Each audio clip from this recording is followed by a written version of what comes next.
let's talk about it.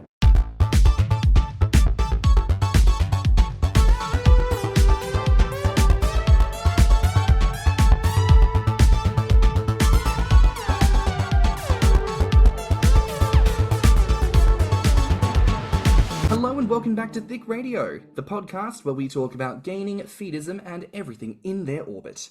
I'm James. And I'm Tim, so let's get into it. Today we are continuing with our dinner table talk series. We have a few guests on the podcast today, and I'm going to let them introduce themselves one at a time. Hi there, my name is Ray. I've been on 2 episodes so far. I was the guest for the transgender, transmasculine episode and the mental health episode. Hi, my name's Tim. I was in the episode of Gaining with the Family. Hi, my name is Henry. I've been in 2 episodes. The first being new to gaining and what that is like, and the second being about social media and that orbit of how feedism and the media collide. Wonderful. Well, listen, everyone, thank you so much for being here today. It is an honor and a pleasure, as always, to have each and every one of you here with us. And today we're doing something, I think, as always, a little bit different. I don't think we have a lot of standard when it comes to our roundtable talks. It's always a lot to cover and a lot to get into. So today we're doing a bit of a mental health check-in. And I think, understandably, with the world we live in, with gaining, with various intersections that we might find ourselves at, there's a lot that goes on, and mental health is a big conversation right now, and it's a conversation that must always be had, a conversation that must be continued, and therefore we are here today. So listen, y'all, let's get into it. Let's kick things off. So, for everyone here present, let's ask the question, where are we at mentally? I think, personally, I'm doing a lot better than I used to. Recently, past few months, I've been really working on myself, really trying to improve my outlook. And I've really made sure that I am focusing on what my body and mind is telling me, and when I need to stop and when I need to take a break. My mental health is a little bit tumultuous. Is that the appropriate word? A bit rocky, I would probably say at the moment. Ups and downs in different regards in life, things, juggling different balls, things up in the air, work, life, family, friends, etc. So just taking some time, I think, to reflect, especially on the run up to Christmas, coming up to the end of the year, that's just like check in with myself and how things are going, and try and make some, decisions to start on for next year. For myself, that's always a question I'm asking myself, is how am I? I find that I can really vary depending on the day. And with the work that I do, that can also really impact me. I can go in having a fabulous morning, and then I come home feeling absolutely drained of all energy and motivation to do anything, just because of the work I do. We call it compassion fatigue, which is this idea of like, you are just so exhausted with hearing everything that you kind of just, you get jaded a little bit. And so it's a really big thing for me that I make a point of like, am I getting jaded right now? And if so, that means I need to take a break. So I think right now I'm doing okay, but who knows? That might change this upcoming week. So we'll just kind of have to see. Generally, I'm doing okay. Fall is the time of the year where things are a little bit weird for me. I have this tendency to nest for some reason. I have no children, but I still get this strong urge to nest as fall comes in. Personally, like, I'm doing okay. I'm okay with the gainer community right now. I am seeing some progress on that front where people are taking chances. They're creating more Grommr for people to meet up. It seems like more people are willing to connect than like during the throes of the pandemic. And then beyond that, I mean, I have to admit, I am having a difficult time with the negative things that are happening in my country and all over the world. It's a little hard because like I'm usually the person who believes hope springs eternal, and yet everything that I'm seeing is like diminishing that significantly. And so I've had to kind of take a break from watching any news outlets or clicking on any articles on Facebook or anything like that. It's just, it can be really overwhelming what's going on in the world. So I'm trying to focus on me. I mean, honestly, what Ray said about compassion fatigue ain't that fucking real. You know, there's so many things happening, and understandably, people who are affected want everyone to know and want everyone to give time and space to understand all that. And between the differences of what's going on, it's like there's only so much emotional energy in the day. So taking a break absolutely sounds like the done thing to do there. For myself, mental health, you know, if I'm honest, recently has been a bit low. It's been a bit low, and I think, you know, Tim, you and I have had conversations about why that might be and how we can better support each other as friends as we go through things in life. But I will say today in particular, I had a wonderful day. You know, I woke up, I was going to go out and just get a couple of things that were missed on my grocery shop, and my partner had suggested, you know, we go to this little farm nearby that we like to go to get some local produce. I said, oh yes, let's go. And it was a wonderfully brisk day. And then it was a bit of a day of just random odd sod things that made me feel like things were getting done, very accomplished. And so that was actually quite a wonderfully healing day. So I've actually walked into this conversation with some very high mental health, which I did not expect to, based on how things have been recently. But hi ho, here we are. And I appreciate everyone sharing where they're at and what's been going on for them. And I think, again, this is that point of saying why we're doing this as a roundtable. Some of us are in very different places. Some of us are experiencing very different things. And it's all a part of that lovely amuse-bouche that goes into the weird, wacky, wonderful world of mental health. So I want to ask a bit of a different question here to kick things off. Like, do people here think that physical health and mental health are like directly correlated? Because I know that people talk about this, right? People are like, oh, if you're feeling sad, go outside and walk in nature, or like do some push-up, or like just do some gymming exercise, whatchamacallit. And I feel like obviously as a gainer, that is a bit counterintuitive.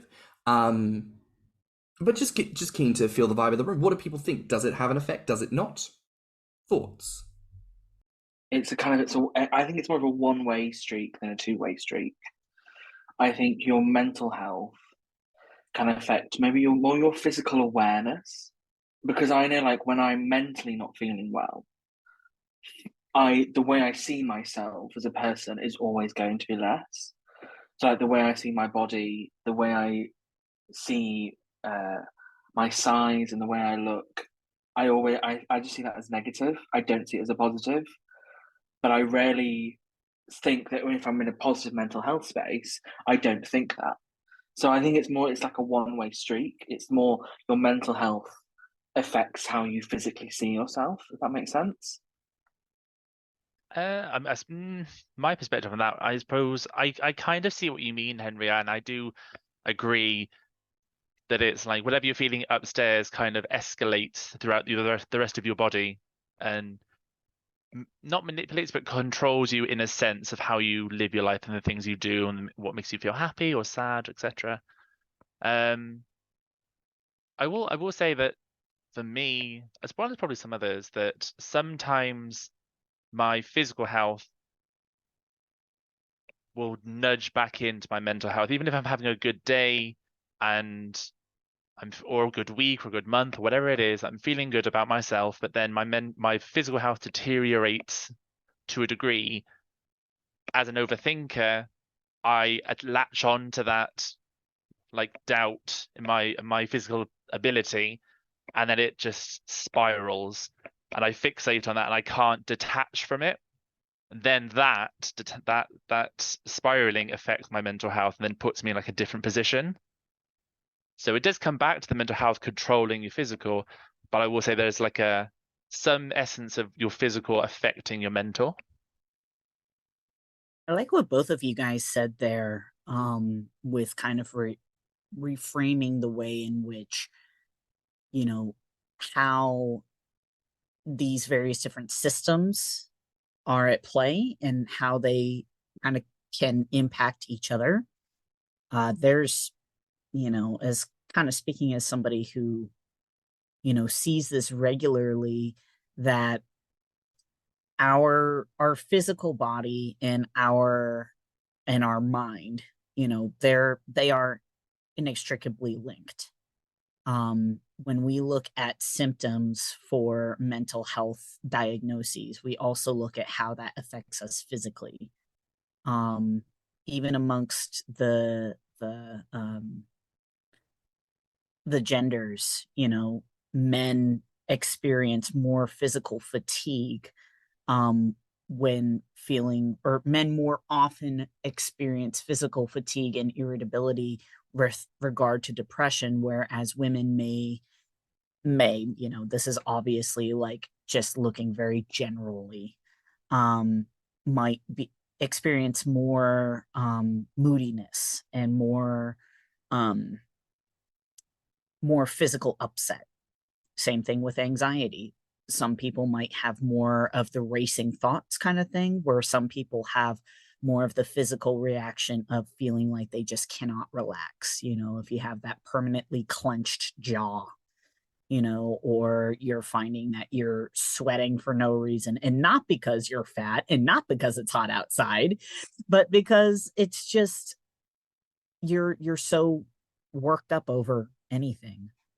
But I kind of like how I do feel like sometimes our mind does have more control sometimes than our bodies do, because we do sometimes have that ability of like, if I'm maybe not feeling good, my willpower can push me through. I'm a stubborn bastard. I'll push through and I'll have a good day, even if I'm feeling sick.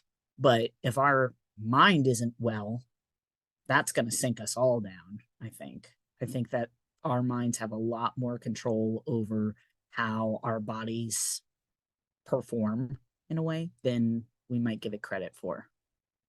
I've got a long take on this, but follow me if you can.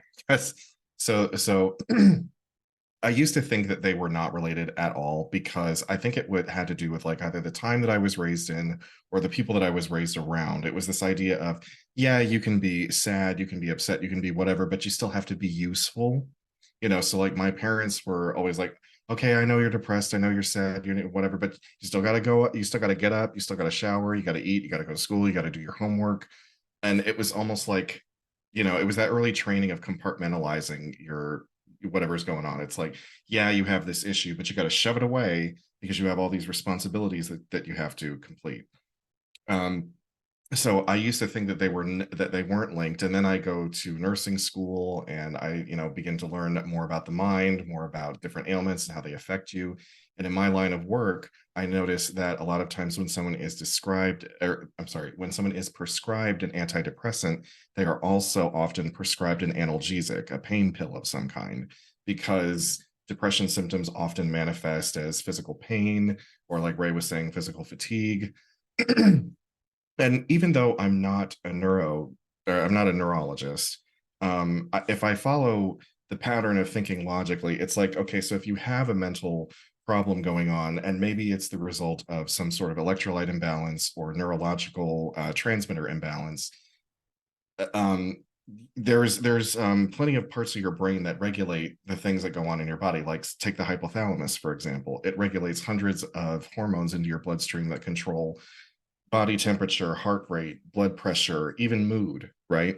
And if the other parts of your brain are being affected by this neurological imbalance, of course, it's going to trickle down to everything else, So I do think that they are linked. I wish they weren't. I kind of wish that human beings did have the ability to just compartmentalize and then not have any physical symptoms, but quite often those physical symptoms are the manifestation of your compartmentalizing. So it's kind of a catch-22.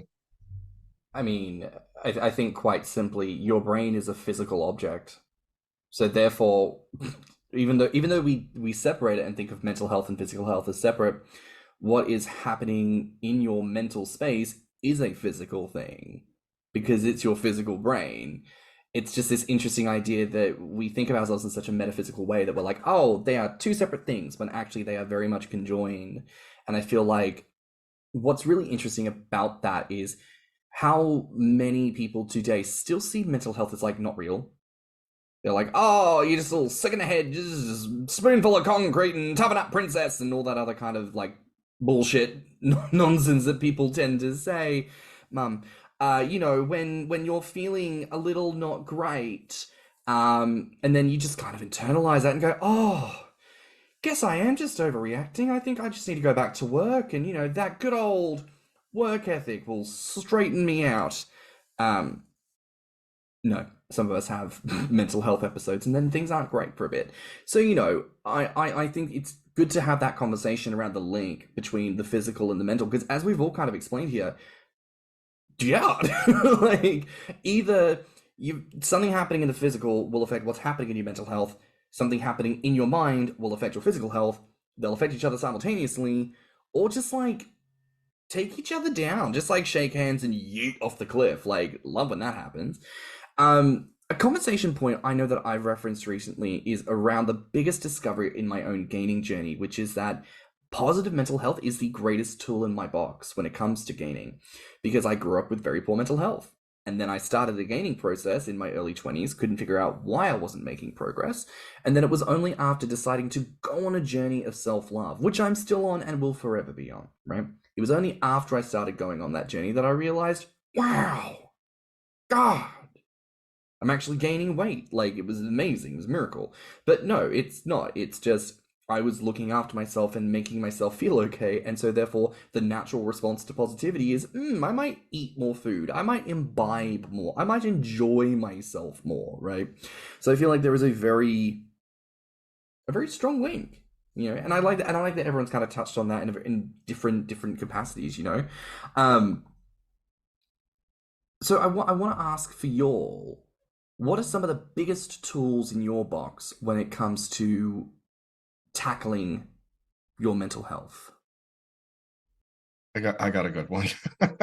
And James, I think you already know the answer to this. For some reason, I really love trashy reality television, because no matter how bad things are going on in my life, I watch these TV shows and I'm like, well, it's not that bad. I didn't pull some stunt on national television to be mocked and memed for the rest of my life. Like, it could be worse. Honestly, not the answer I thought you were going to give, but I love that answer. I truly thought you were going to say the dab pen, just hit it when you need it. But well, I mean, but that goes without saying. I mean, I feel like at this point, most listeners have understood that I'm kind of like the stoner dad down the street who's just clueless and like doesn't understand technology, but has a really good heart and will take you in and shelter you and give you food, but don't ask me how to use Snapchat.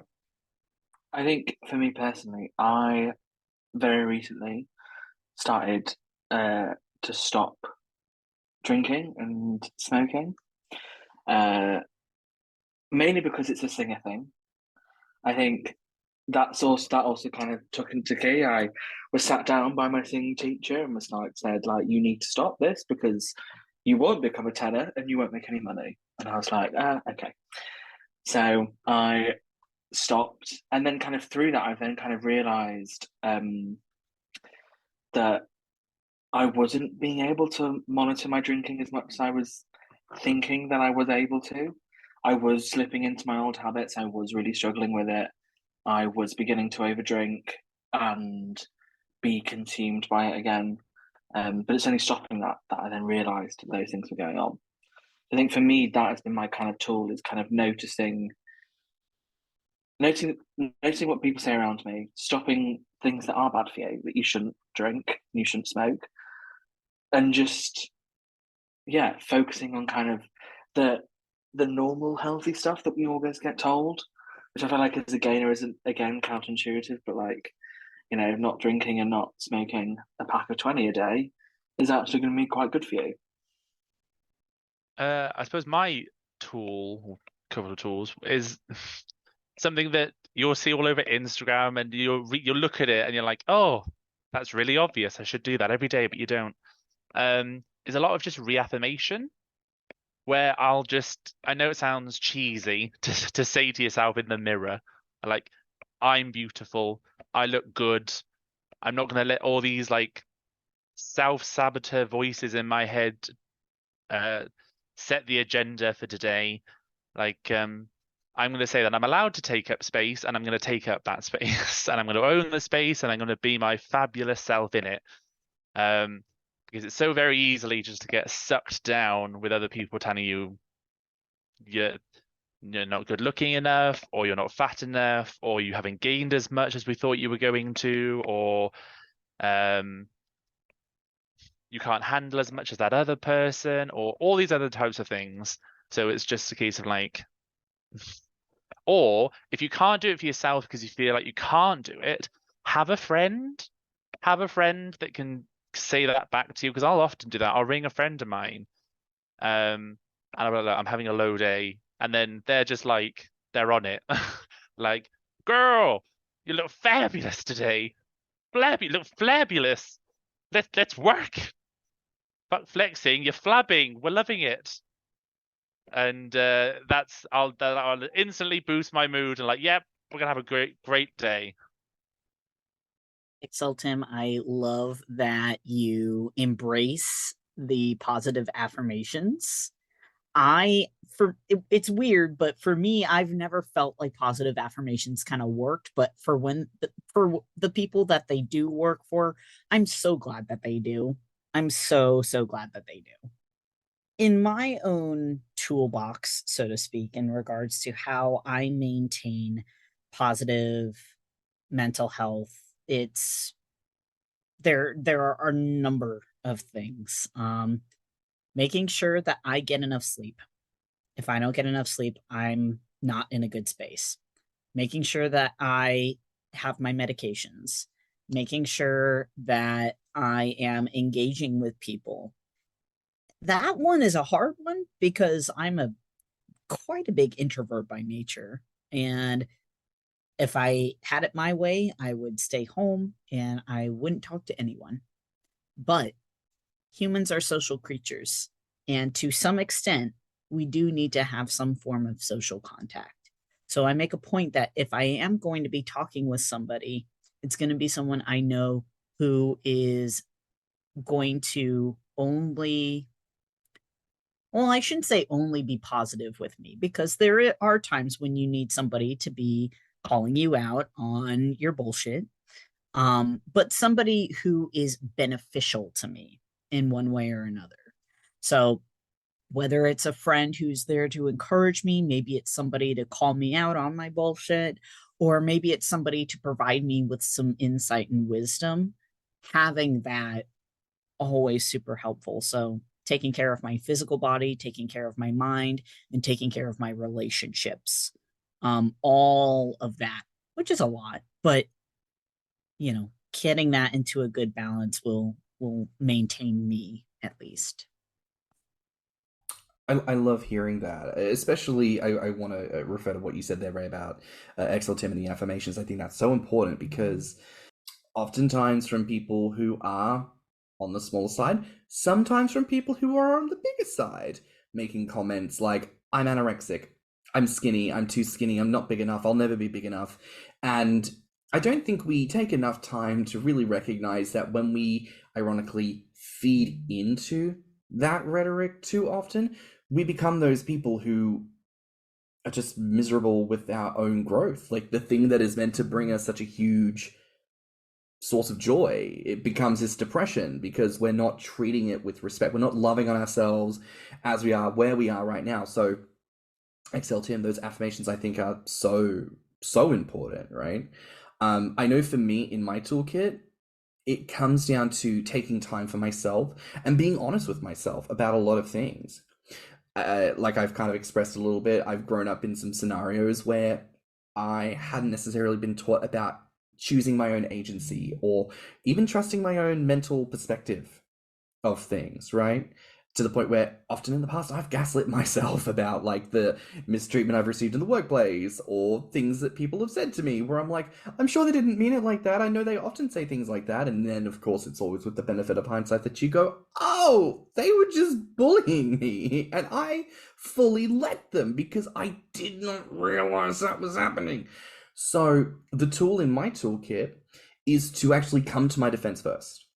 And I love what you mentioned, Ray, about sometimes we need to be called out on our bullshit. And this is where, for example, my friendship with Tim is so crucial, because what I've had to learn to do in my life with things I've experienced is up myself first and foremostly. And why? Because no one else is going to do it for you. You've got to do that for yourself and go, do you know what? Maybe I didn't make that mistake. Maybe they knew exactly what I meant and they chose to go about it in that way. Maybe X, Y, Z, yada, yada, yada. And so sometimes I'll parrot that to Tim. And there have been times where Tim goes, perhaps not quite. And then that's my moment to go, oh, because my good like, girl, you're going off the edge. Yeah, because my good Judy over here is willing to listen to my bullshit until my bullshit becomes true shit. And then he goes, oh no, no. That'd be like, you have to stop now. You have to stop and reel it back in. And then I go, oh, okay. But that has been a major help. Especially, as I will often say to Tim, one of the first things, like if Tim comes to me and says like, oh, I had this experience with someone or this thing happened, one of the first things I will always say is, first things first, I'm acknowledging that what you said is true. Based on the knowledge I have of this person and this situation, based off the information you have given me, the very first thing I would like to say to you is that you are not making this up. You are not quote unquote crazy. You are actually assessing this correctly, and I want to speak that out as an external source to you, that what you are observing is true and correct in your own mind. And I think sometimes even that very first step is like a big thing, to just know that what you're observing in reality is not a misdirection. So I think things like that are really, really important. Though I'm curious to ask, because I know, Ray, you had mentioned that affirmations don't really do anything for you. For everyone here, is there like a tool that you see people using in regards to mental health that either you want to try it or haven't, or maybe you have, it didn't work, or I don't know, something that you think to yourself, I wish I could have a little bit more of that, right? What is something that you wish, in terms of that mental health toolkit, you wish you could have a little bit more of? I think for me, it would be therapy. I had therapy for a year, and I'm a strong believer that it works for some, but not for all. For me, it just didn't work. I really wish it did, because I've seen the benefits of it in people, but I tried it for a year. I tried loads of different people in loads of different forms, and for me, I just always found all it was doing was bringing up emotions, and like the more I talked about it, the more I affirmed these ideas in my head. And so I really wish it worked for me. And sometimes I do want to try it again, but then I do also remind myself that it costs a lot of money, and I don't necessarily want to pay all that money again and it not work again. But yeah, I really wish it worked, and I think it can work wonders for some people, and I've seen it transform people's lives. But yeah, for me, I'm always a little bit gutted that it didn't really work and I didn't really get the benefits of it. I totally know how you feel, Henry, because so when I was a teenager, my parents put me in therapy because they really didn't have any other way of handling the emotional crises I was going through. And but it was a different time. I was the only out queer kid in a high school where I was immediately made the target because I was out. And I kind of think that depression that I was experiencing was kind of a culmination of being like the only queer kid in the neighborhood, the only queer kid at school, again, that at least was willing to be out about it, and feeling that level of isolation, because that went away when I found community, and so, and I tried going as an adult too, but I also believe I was being gaslit and influenced by my late husband, who was making my life miserable. So it's just, and every time I've gone, I know that the whole point is that there's supposed to be an impartial person who can help you see past your own emotional barriers and your own hangups and whatnot. But I always just saw it as like, I could talk to a really good friend about this. And I know a friend is going to be subjective, but still, I was like, I know that I'm logical enough to see both sides of, like, I know that either something I'm doing is wrong, but I can't seem to stop myself, or, vice versa. But I always felt like I can just get this out of a friend.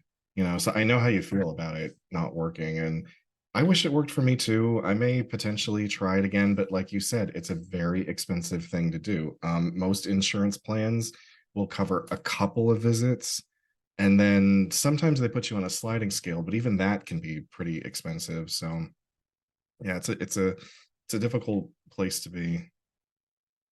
Because I've never tried or had or been sort of anyway interlinked with therapy itself. Not for lack of interest, but for I mean I mentioned it in my episode Gaining with the Family. That's not like my family's perspective. They don't really recognize mental health as an issue. Or that's how it was when I grew up.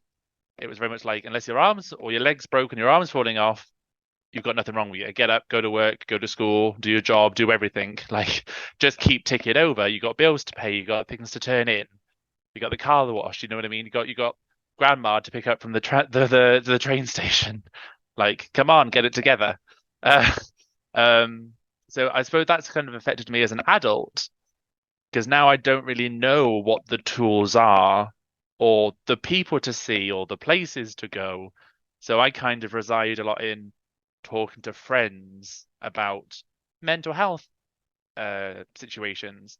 And then they'll explain their situations where like they went to therapy or they've tried CBT or they've tried different tools. And I'm like, well, what's that? How does that work? What do I need to do for that? But I have no idea how to get into it. So then I kind of just like check things up online, thinking that I can understand it, and then try and reciprocate that and realize, and then it doesn't work. And I'm like, maybe that's not right.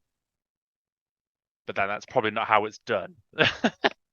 So don't really know. That's what I want. I suppose it would be like, I know the stigma isn't there now than it was, but more like of a guide and how to get into it as opposed to like what's involved in it. Does that make sense? Tim, are you kind of referring to like how do you even get into therapy? Like, what if I am interested in doing it, but I don't even know where to start? That kind of thing? That kind of thing. Yeah. You know, I was just thinking about this the other day, how like, you know, one of my cats walked in, sorry. I don't know if you can hear her. But you know, getting mental health treatment is not an easy process. At least in the United States, right now there is a really lengthy wait to see therapists. To see a psychiatrist, you'll have to wait at least half a year. Half a year to get seen for your mental health. What do you do then in the meantime? You know? And it's really quite sad because what that often means, at least in, you know, and I'm coming from a completely different perspective and a different lens than maybe you guys are. But unfortunately, what that means is as therapists, we are trying to take more people on. And I feel this a lot too, where it's like these people have been waiting for months to talk to somebody.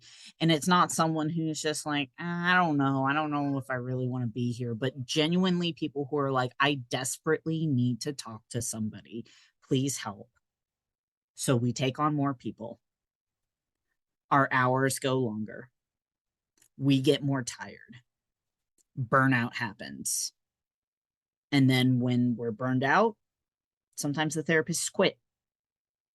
And then these clients are put back into the main pool of like, okay, well, I'll give you some resources and places you can go. But all of that hard work that you took to try to get to seeing me, the therapist in this situation, now you have to start all over again. Doesn't really make people want to keep going after they've had to wait months to see this one therapist just to get, you know, dropped again. So hearing that, you know, hearing how therapy was not effective for some of y'all, it's saddening to hear that, but I'm aware that it's not a thing that works for everybody. something that really sticks out to me, especially when we talk about that type of process, is really the kind of the problem with the fact that as a whole, our society, our global society, is not geared towards truly helping people who require help. I mean, Tim, you have said countless times on this podcast about how aspects of the healthcare system are just solely for profit. Yeah. Solely for profit. They are not built to help people. There are waiting lists where there probably don't need to be waiting lists. There are problems that could be resolved, but that don't get resolved. Things that are kept behind bureaucracy and things that are kept behind a lack of availability that is out of control for a lot of people, you know. I have to parrot something that Henry said. You know, I had a bit of a moment a couple of years back now where I called into a local service, spoke with a GP about, you know, not wanting to go into any details about like my life prior, but just saying, look, I wouldn't mind getting the chance to chat to someone.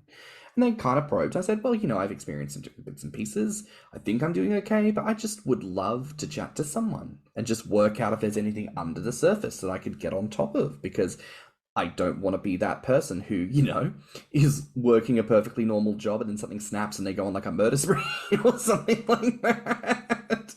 I was just like, I just want to make sure there's nothing lurking under the surface that could be a problem. And she did say to me, like, you sound like you're doing great with things. So typically speaking, we wouldn't recommend you forward, because in order to get the referral, my GP has to basically be like, this person is enough of a potential danger or enough of a potential whatever to warrant putting them forward, right? Which was wild to me, because the whole point of a GP is just to go and check up. Like, why would you go to a GP? Because I just want to make sure I'm not unwell. Oh, but you're not experiencing any obvious symptoms. Well, no, but I'm pretty sure cancer doesn't feel like it's destroying you from the inside out when you've got it. So I'm pretty sure I just want someone to once over me and just check that there's nothing lingering. You know, the crazy part is, as much as I feel we do experience that in the United States, because you will run across doctors and certain health providers that are like that, you'll also find the other ones who don't give a shit anyway, and they will just charge you out the wazoo for all these tests that you probably didn't need. They're more than happy for you to spend your money, and they're more than happy to keep referring you to things that cost all this money. It's like, it's so hard now to, like, you really have to just do your research on not just the doctor, but like the nurse practitioner that works under the doctor and the entire organization that they belong to, because they're usually linked up to a larger group. So like, do as much research as you possibly can. Read people's testimonies, because what I love about the technological age is people will leave Google reviews on literally anything, and that includes doctors. So they'll be more than happy to like write their own testimony of like, oh, I had a wonderful time with this doctor, and someone else can say, no, he didn't listen to shit and he put me on all this stuff I didn't need. Just do your research when it comes to medicine. So what ended up happening for me was I pushed and I was like, listen, I do really want to talk to someone. They're like, okay, well, we can schedule you in for a phone appointment. We've got your details. And so someone will give you a call. Took about 2 months. And then someone randomly called me, and I didn't know that they were going to call, but they called and they were like, hi, is this James? And I was like, yes. Hi, we've got the referral from your GP about talking to someone. Do you have a moment? I didn't have a moment, but I knew that it was probably going to be forever until I got talked to again. So I was like, no, I have a moment. Quickly, like, shutting down my computer and, like, running off to a space where I could natter for a bit to talk about my shit.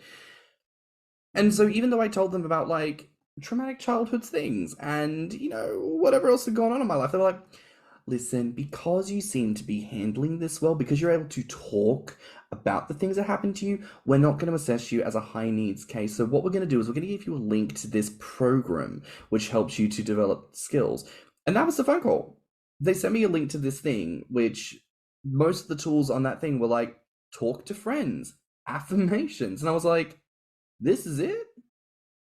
Like, I'm really glad that I'm not in a poor mental health place, but like, shit, I'm almost out here like, is this why people go into doctors' offices gung-ho crazy, being like, I'm gonna stab somebody, give me the thing? Because it's like, if this is the system, that's what you have to be in order for someone to give you access. Like, people talk the stories about like an elderly person or a homeless person robbing a bank with a butter knife, for no other reason than they're like, I'm not here to actually take anything. I just need you to call the police. So they'll take me to prison where I will get 3 square meals a day and healthcare. And I'm like, God damn, that is wild.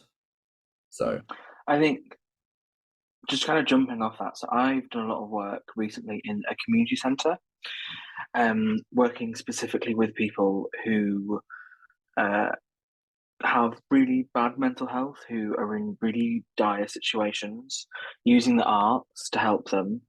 And the story that we hear time and time again is, I went to the doctors, they didn't do anything. I've come here, I've sewn a weird piece of fabric to another piece of fabric, and my day has gotten better. And I think it's that thing that I think people so often don't think about, that, and myself included for years, that people believe that going to a GP is going to solve everyone's problems. And I think it's so important that people kind of not realize, but kind of like open their minds to this idea that our mental health can be resolved in many different ways. It doesn't have to be through calling up a GP and waiting for months. You know, that's an option if you want to, if you think that's what you need to do it. But, you know, I'm also a big advocate for going to these groups, going to these, like, you know, tea circles where it's like you, and it's always like, it's just a bunch of old women. It's like, no, because usually it's run by someone, like, it's run by groups that can help you, and it's run by people who know what they're doing. And I think it's so important, these things and these places. And so often I've seen people's lives change and better because they've gone to a sewing group on a Thursday afternoon. You know, it's like, it's such a menial thing. It's such a small activity, but just going to it, just being open and willing to go there, that is such an important step in the right direction. And yeah, I just think it's so important. And I think it's this weird thing that we think as humans, that we believe that a doctor's going to save our lives always. It's like, that's not always the case. It's not always the case. It is sometimes, not always the case. Sometimes they will just charge you millions of pounds for something you don't need. I love that you mentioned that, Henry. You know, you mentioned there about how this is something that was led by someone who, like, might have also experienced this very similar thing. You know, in the United States, the American Legion was started by veterans who have come back from war traumatized. And that was a place where they could come and they can talk about their stuff. They can talk about the trauma that they've incurred and do it in a way that people would genuinely understand. We have that for so many other things too. You can think about AA or NA, these support groups run by people who are experiencing these similar problems. And having that community is a natural support that mental health practitioners will always say is probably more important than most other things. I'm not saying that it's not good to, you know, take medication if you need it or see a therapist, but therapy is not meant to be forever. It's supposed to be an intervention that is used to help you so you can continue to get through your problems or whatever is bothering you, at, like, that's burdening you, and teach you what to do. So then when it comes up again, you can handle it yourself. But these natural supports, these communities that we find, these are what will be there for us moving forward. If you can do one thing, please find community. I mean, listen, that brings us right back around to gaining, because ain't that the whole point of community in this community? We've talked about this with Event Drop. We've talked about this with events in general. We've talked about this with feeding. We've talked about this with gain of friends, with going out to get a meal together. Hello, this is exactly it. Like, what do we do that builds us up? You know, we talk about this, and I think it all comes back to mental health at the end of the day, because like our ability to feel confident in our games, to feel confident in the life decisions we make. Yes, there is a notion that some of us may not get to be with partners who share our desires, and that is what it is to an extent. But community is there for us to understand this very crucial and critical part of ourselves. I think it's something that a lot of people have comment on when they go to their first major event. It's life changing because when you meet your first gainer, you're online, you talk to people, you could have done it for decades, but the very first time you actually meet someone in the flesh, it really rocks you to your core where you go, oh, this is real. This is really fucking happening. It's mind blowing. So listen, we're talking community, and this is absolutely the key. So talking about the community, right? Like, do y'all feel like we balance the conversation on mental health well in our community? I think I'm just going to jump in and say no. I think, and I don't think this is saying bad about the community, but this is a community driven by sex and driven by sexual ideals.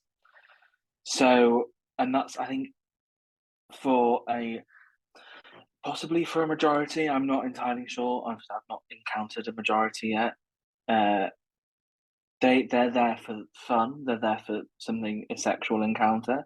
They're there for romance, and I don't think often that's something that you don't want to deal with sex and mental health. They often don't go together, and I think it's where like sometimes some guys maybe don't enjoy it when people do get vulnerable, because if I'm getting vulnerable, like I'm telling you my life story, and often then people run a mile because they're like, that's a lot. But I don't think it's a thing we balance, because they don't mix. It's like them if they don't want to mix. And I don't think that's a bad thing, but I think it is something that we need to take into consideration. No, absolutely.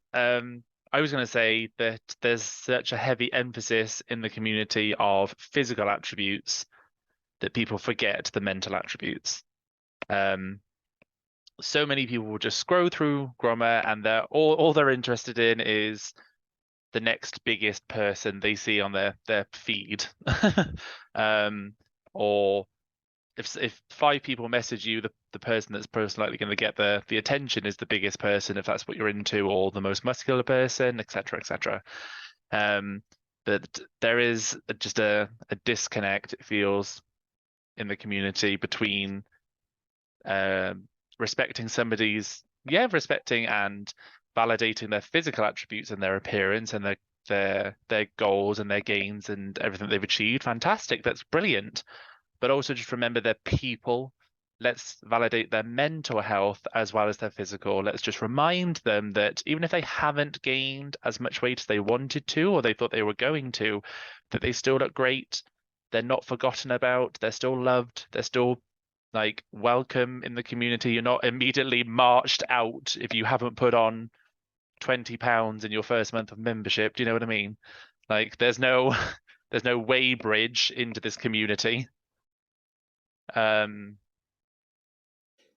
it out, because at the end of the day, each and every one of us is valid, and people have a tendency to do that. You're not fat enough for me, or you're not the aesthetic that I like, you're not this, you're not that. And it's like, baby, we all come from struggle and trauma, and why we gotta come into this safe space and literally do that to one another, that is far too much and very unnecessary.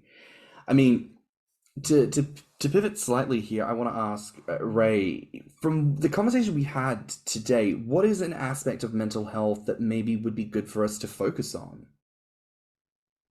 Well, one thing that I always try to emphasize with people is knowing at what point, like, is this something where I do need to seek more professional help?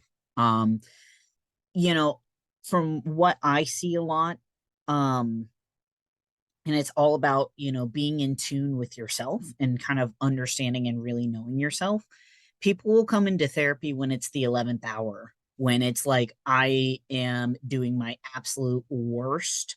I am like on the brink of destruction kind of thing.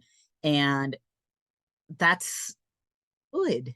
If anything, like James, when you were mentioning, like, hey, I'm coming in because I'm a little concerned, I want to make sure things are okay, like, that is amazing. That's like, more preventative care. And actually, in the United States, most insurance companies will not charge or have very low copays for preventative care, as opposed to care that is like, hey, I'm sick right now, please help me. Because they want to try to, I mean, you can look at it through a number of different perspectives, but, being able to know how to take care of yourself and be able to get those tools to know how to use them right before things go south. So what I try to encourage is like taking pauses to really check in with yourself. Am I doing okay? Am I noticing changes in myself that don't seem healthy? Whatever that word means to you. And knowing when it's like, okay, I think this is something that I need to seek extra support with, whatever that looks like. Is this something that is beyond my capability, just within my own self to manage? Or is this something that I need extra help with? Because sometimes you do need extra help with, or sometimes, yeah, maybe you are capable of managing this, but right now it's just a little hard. So you just need to push through it, because nobody said life was going to be easy. So maybe it's something where, yes, I know I can do this. It's going to be hard right now, but I can manage. Or nope, this is really hard. I genuinely need extra support right now. I mean, if I can ask here, maybe a little specifically, Tim, XL Tim, I should say, as someone who is as exceedingly large as you are, I mean, do you find that that leads to specific mental health moments or experiences that you'd be willing to share with listeners? Oh, wow. No, I'd say, yeah. I'd say there are pitfalls, or there are things that I didn't anticipate happening that have happened and are still happening. Because I think the rhetoric is, for a lot of people, is that keep getting bigger, everyone in the community will appreciate it, you'll be revered because you put on so much weight, when in actuality it doesn't work like that. It's not size equivalates like notoriety, or like you're not going to be just praised because of your size. It's like that, and that's not what I went into this thinking, but it's because there's always going to be somebody bigger. There's always going to be somebody with a better body shape. There's always going to be somebody that's got a bigger belly, bigger moves, bigger ass, thigh, whatever it is that attracts you. There's always someone better. But I suppose for me as a bigger person, what I never really anticipated, which is really obvious when you think about it, but it never really twigged, was how debilitating the loneliness aspect can be, which I think a lot of people forget, because they just say, oh, 500-pound super chub, that's got to be incredible. Don't you feel so happy with your life all the time? And I'm like, yes, I do to a degree, but there are also days when basic tasks become too much for me at my size to do, which then impacts my mental health because I don't feel like I've got the energy to do all of these things. And then my list of seeing friends or family or doing things with people on the weekend drop because I don't have the energy to do them. And people are so caught up with how you look outside of the bedroom, outside of the feeding session, when you take your hand out of the fridge,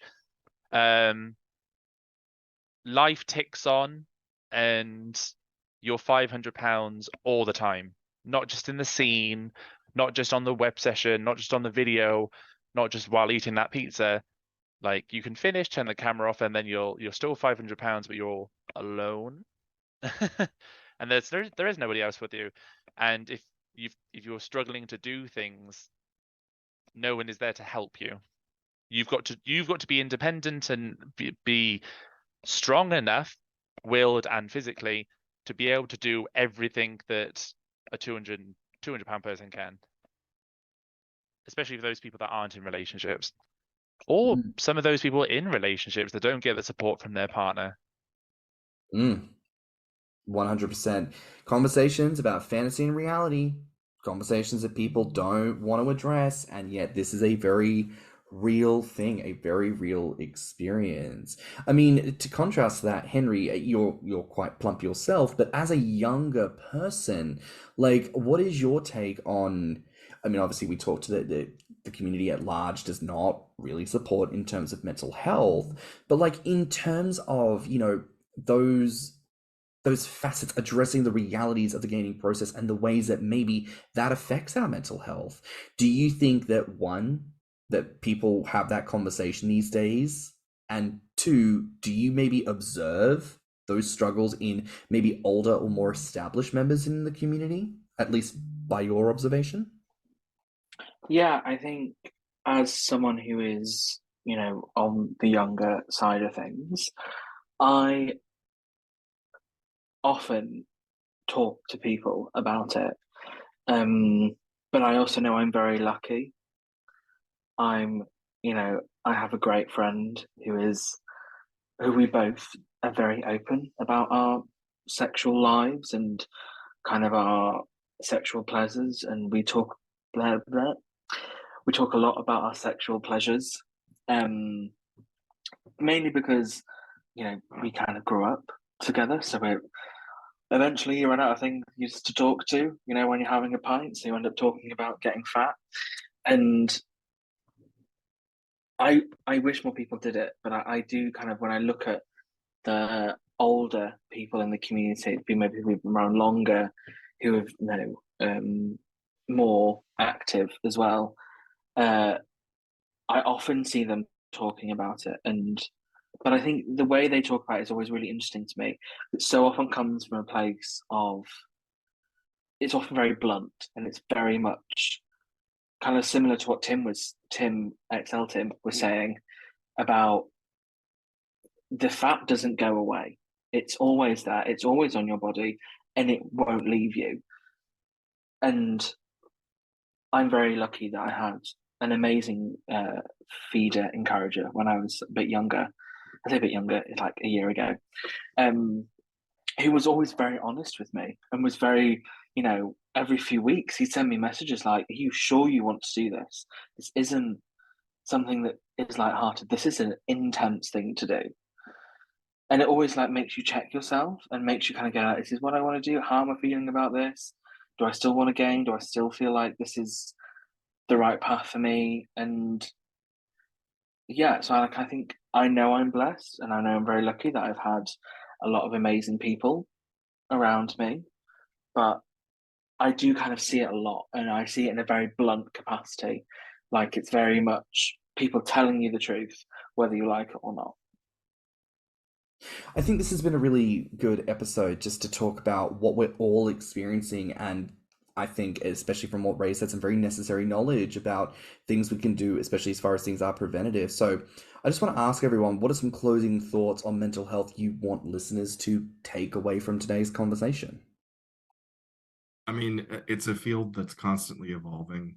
You know, like any other science, we're discovering new things about it all the time. And, you know, one of the unique things about therapy, psychopathy, psychology, is that a lot of it's theory-based. So someone can come up with a new theory, and, you know, maybe that one works for you. Some people like other ones that have been, that have come and gone over the years. Even though I didn't get anything out of therapy personally, I never discount it as a science. I'm not one of those people who's just like, oh, what the hell do they know? You know, like, I respect it just as much as I respect any other science. And I think everyone should too. Like, you'll probably encounter people in your life who will tell you, oh, shrinks don't know anything. It's just a bunch of talk. It's yada, yada. But that could be the exact thing that you need, you know? So don't let other people talk you out of it either. I think I'd say to people, step away from the screens sometimes. Kind of going back to what I talked about in my previous episode, last time I was on, social media is all consuming.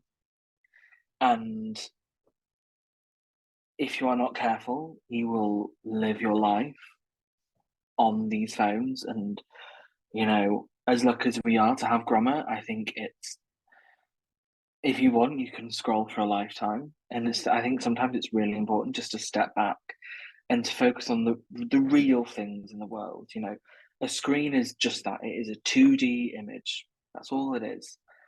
We need to focus on the 3D things in our lives. And another thing I want to add to that is your brain tells you something for a reason. You get scared because you are scared. You get happy because you are happy. So listen to your brain. The brain is an incredible thing. Listen to it. It will tell you very important things.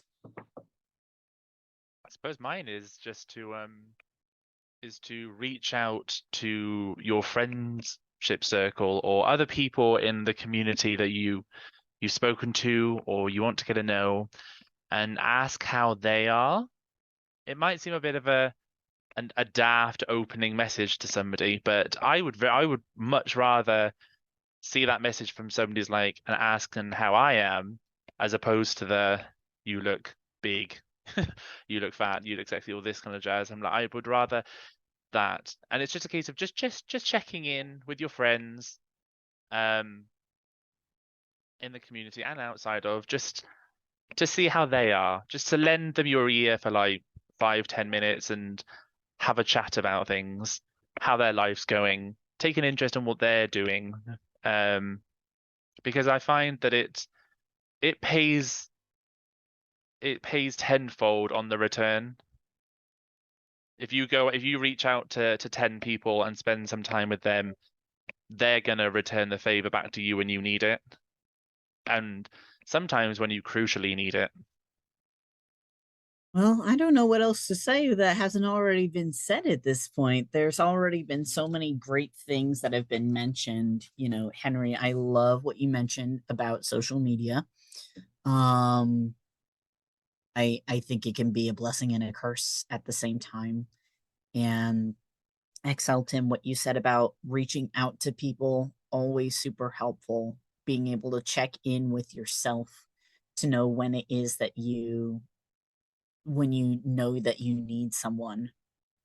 If I could give only one other little nugget of advice, I suppose, in kind of concluding this, is that everybody comes with their own yardstick.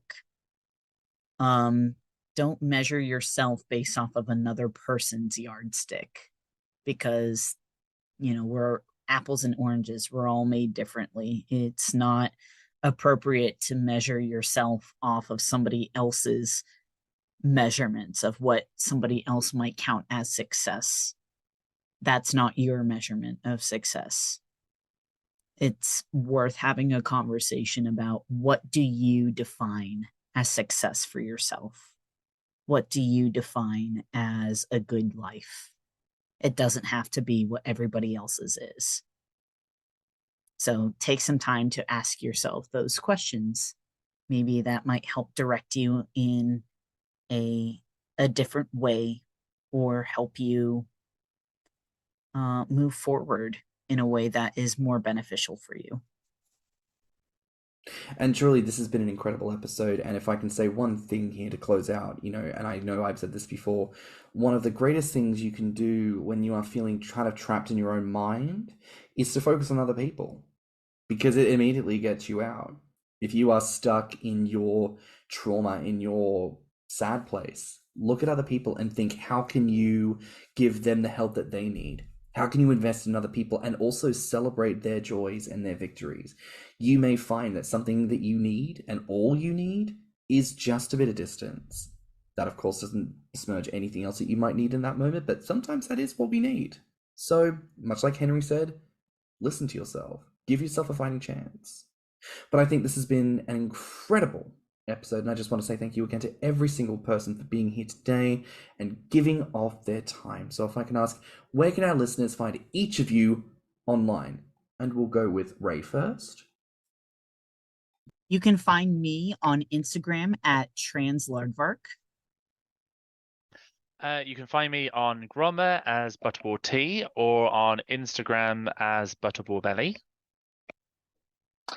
And you can find me on Grommr at henrythepig or on my Instagram, which is henry_ETH24.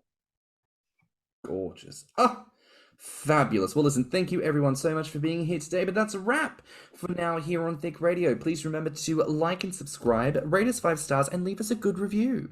Now, if you liked this episode, the podcast, or just us in general, share it with your friends and encourage them to tune in. You can find me on Instagram and BlueSky at stannnum. And you can find me on Instagram, Twitter, YouTube, and TikTok at ThiccyMouse. You can also look us up on Instagram, YouTube, and TikTok at Thicc Radio or at our website at www.podpage.com/Thicc Radio. If you want to submit a voice note or become a financial supporter of the show, you can find the links in the show notes, and you can also write to us at thethiccradio@gmail.com. So until next time, bye, Fats. Bye, Fats. Bye, Fats. Let's talk about it.